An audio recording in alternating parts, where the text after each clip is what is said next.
السلام علیکم ناظرین، میں ہوں امرین بلوچ اور آپ دیکھ رہے ہیں سوریہ نیوز HD۔ آئیے نظر ڈالتے ہیں آج کی اہم خبروں پر۔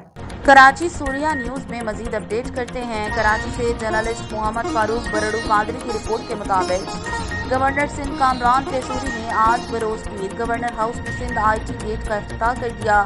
اس موقع پر GDC کے سربراہ ظفر عباس سمیت صحافت سے تعلق رکھنے والے میڈیا نمائندگان کی بھاری اکثریت بھی موجود تھی۔ اس موقع پر گورنر سندھ کامران تیسوری نے میڈیا سے پریس کانفرنس کرتے ہوئے کہا کہ پہلے ہم نے ایک گیٹ عوام کے مسائل کو حل کرنے کے لیے مختص کیا تھا، آج گورنر ہاؤس کا ایک اور گیٹ نوجوانوں کی تعلیم کے لیے مختص کر دیا ہے۔